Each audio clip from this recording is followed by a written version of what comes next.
There's also all sorts of weird, bizarre eugenics, Germanic death cults at the highest level. It's just bad stuff. It's bad stuff. You can call it whatever name you want, but it's like they got this big match. I got on air. Jews, Jews. You won't say Jews. And I'm like, did we screen your call? No. Okay, you know. Well, you're one of them. And it's just like, no, I'm legitimate. In that I'm really doing what I think's best and telling the truth here. But they think they get a big score when they make it about race, just like social justice warriors. Now, I apologize to Josh and Jeff and Chris and Eric. I'm going to get to you and then let our normal host in the fourth hour of this day, David Knight, take over. But David, John Harmon wants to pop in too, up there in Minnesota running the board. But let's get your take on this and a few calls, and I'm going to get Harmon in here and we're going to punch out. You know, one of the things I was going to talk about today, Alex, was the talking points that are being done not only by the Democrats. We've got Hillary Clinton coming out against Donald Trump saying his foreign policy positions are dangerous. Of course, John Kerry is doing the same thing, say foreign policy is not a business deal, okay? There's also another fellow skull and bones man who is now running for high office, and that's William Weld, who got the VP nomination with the Libertarian Party. And as we look at these people, John Kerry, William Weld, Hillary Clinton, they're globalists. They're not Jews, okay? When you look at William Weld, he is part of the Harvard royalty. His ancestor was one of the first graduating class of 1650. He's had 18 generations of Harvard men. 2 buildings are named after him, okay? Those people, however, are coming after our freedoms. He's out saying he sees absolutely nothing criminal in Hillary Clinton's emails. This is a New York Times article, and even the New York Times says his comments could inflame criticism that William Weld is a de facto stalking horse for Clinton in order to win the nomination.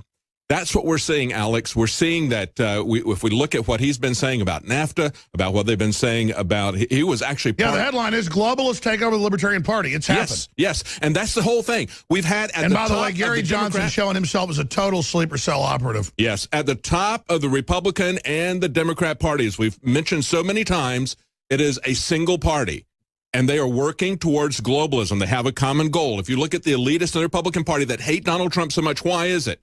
It's because it's nationalism versus globalism. And now we see these globalists have now taken over and assimilated into the Borg, the Libertarian Party. That's why I'm so concerned about that. It used to be a party that stood for individual liberty. Now it stands for globalism. Actually coming out and saying there's absolutely nothing criminal in Hillary Clinton's email use. Really? Seriously? I mean, can anybody truly believe that? I mean, Camille Paglia doesn't believe it. Nobody who looks at this, even if they have a different political view than we do, even Democrats don't believe that Hillary Clinton's emails are legitimate. Oh, yeah. The libertarians always get ignored. They've done a great job overall. Yeah. I've been one in intellectual alliance, not in the party itself, in its whole apparatus. And now that the system might want to use them as a spoiler, they're like, oh, be part of us, join us. Oh, please, let us be part of the establishment. Yeah. While the establishment sinks into obscurity and begins its decadent implosion. Now, bringing John Harmon in, you're absolutely right. You talk about a Harvard mafia. Yeah. Saudi Arabian mafia. Chinese mafia. There's all these big special interests, all of them. I don't want special interests running my life. And almost all these special interests work together to have tyrannical control because they want a centralized system of levers they control to get more power. That's why they all behave the same. I don't care if it's Chinese or Jewish or Saudi Arabian. I abhor all of these lobbies that are centralizing control. These are just corrupt interests from all these different countries and groups. And that's how they control us, is in divide and conquer, always saying it's one group or the other's the problem. If you just got rid of this group, that'd fix everything, instead of having a moral, informed, involved populist that is allowed to engage in free association. Then the best music, the best art, the best science, the best culture, whether it's Jimi Hendrix or whether it's Ludwig von Beethoven, will rise to the top. Whether it's a deaf German man or a young black man who was in Vietnam, their art will rise to the top because the human spirit resonates with it. And political correctness is, whether it's Nazi or whether it's social justice warrior, is about orthodoxy under one stricture code thought. And that if you just eradicate some group racially, then you'll have total power and total control in this great, wonderful heaven. Now, I want to go to Josh and Eric and Jeff and Chris, and then hand the baton briefly to finish up the broadcast today. But Knight is making great points here today. in overdrive here in the fourth hour. Let's now go to John Harmon, who I rarely hear jump in. I mean, it might be once a year. I tell him, come on. My good friend of 15 years, John Harmon, up there. John, you wanted to pop in about this guy. Absolutely. I was just chomping at the bit because a lot of these callers that call in and they're, quote, haters, disagree with you. He called in, said he disagreed with everything, didn't make one point about actually disagreeing with a specific topic. They always do that. They always make it about you and that you're owned and bought and paid for, that you are bad for making money. They don't know the difference between network, local ads, and, national ads.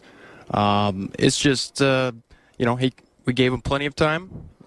He didn't say anything, and he didn't actually make one point. He just attacked your guests. He attacked you, and then he said he didn't attack. Then he said he didn't attack Nichols. Yeah, and then he claimed he didn't do that. But you can always tell. There's a tell with these guys is because they always attack the messenger. They never attack the information. I mean, bottom line, he could sit on air for a whole hour. He would just sit and really, it's all about how in his mother's basement he's a bigger man than me. Exactly. And he's like, hey, guys, can you believe this guy? Can you believe this guy? As if he's talking to a crowd of people because he's applying to that small crowd out there. Yeah, he wants to go over to some website and have them go, look at Bobby or whatever his name is. He did a really good job. My education on the Ku Klux Klan was just another gang. Just a group of thugs come up and threaten you, and they can't believe when you say, all right, let's go right now. Same thing when black racist gangs, would start to fight with me. I was like, boy, this, want me to be your Huckleberry? I'm ready. I can't handle it. I freak out. I panic forward and attack you like an insane creature. When I'm surrounded by overwhelming odds, I go nuts. And these people just don't get it. I'm not here to be bullied by you anymore. It's over. Whether you're a black group or a KKK, go to hell. I'm done. Period. You don't intimidate me. Hillary does it. None of them do. I don't care what you do to me. I can't help it. I'm coming for you. Period. And just like David was saying, he's known you for, I think he said 4 years. I've known you for about 15 years. You're totally independent. I've never seen you take money from some shady outfit or anything. I mean, you've heard Rothkopf of the Kissinger Group offer me to go to D.C. Trying to recruit you. And you just, nope. You're your own man. You're just a guy on the radio trying to figure it out just like everyone else. So everyone calling in. Well, God bless you, John, for that. But the point is that so are you, and so are most people. They're good people. We just never get in a position. But the Internet's allowed normal people to get a position. There's lots of people like me or you or David Knight. David Knight, has been watching the show for a decade. He's been here for 4 years. He didn't even win the contest. But when we did reporter hiring, he's done a great job. He's here. Moved his family here. I'm so honored by it. But again, exactly. Change the subject away from the topics. Hey, they're trying to start an internet ID and tax the internet and restrict speech. Here's the document. Let's stop it. Shut up. You're working for the Jews. And I'm just like, okay, let's just say I work for them so you can feel official and powerful. Can we move on and defend free speech now? Thank you, John Harmon, for your great points. Let's go back to David Knight, and then I'm going to go to these calls. David? Yeah, Alex, that's a hallmark of the federal trolls, when they come in and they make it about silly side issues like that. He really doesn't have anything to say. And as I pointed out, I grew up in the South. I've seen that kind of nonsense before, and I just don't even want to talk about that. There's so much that we need to talk about. You grew up in the South. Okay. Did you ever have the Klan come up because you were at a dance with a good-looking girl or something and get in your face? No, they never bothered me, but I've seen the way they operate, and I don't have any patience for it, and I don't even want to talk about it. And, of course, he starts out by saying, well, I know you're going to attack me ad hominem, and mentions that several times, and all he does is an ad hominem attack on you. He doesn't talk about any issues. We can talk about issues. I've been talking about issues with the Libertarian Party. He talked about how, we've been libertarian. We agree with liberty. We want to hold that up as the most important thing that is out there. I actually worked in the Libertarian Party. I hate to see things that I work toward being taken over by the globalist establishment. And that's what's going on here. We had Gary Johnson say, hey, I want Weld because he's connected. You're darn right he's connected. He's connected to the globalists, to the Northeast establishment globalists. And we got a lot of evidence about this. I'll say this. I've had Johnson in studio. I've interviewed him for many years, and he creeps me out bad.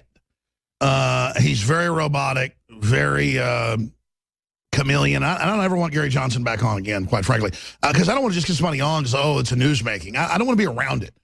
Well, the problem I had with him when he was running 4 years ago was the issues that he chose. He chose to put at the forefront of his campaign abortion and gay marriage. Now, those are not issues that all libertarians agree upon. Okay, a lot of people. There's still a lot of disagreement. It's a football issue. It's a state issue. Exactly, and he made those. When you say marriage, a libertarian position is the government shouldn't be involved in marriage, not promoting or pushing anything. But now he's gone even farther, saying that you ought to be able to put small business bakers out of business so they don't bake the cake for your gay wedding.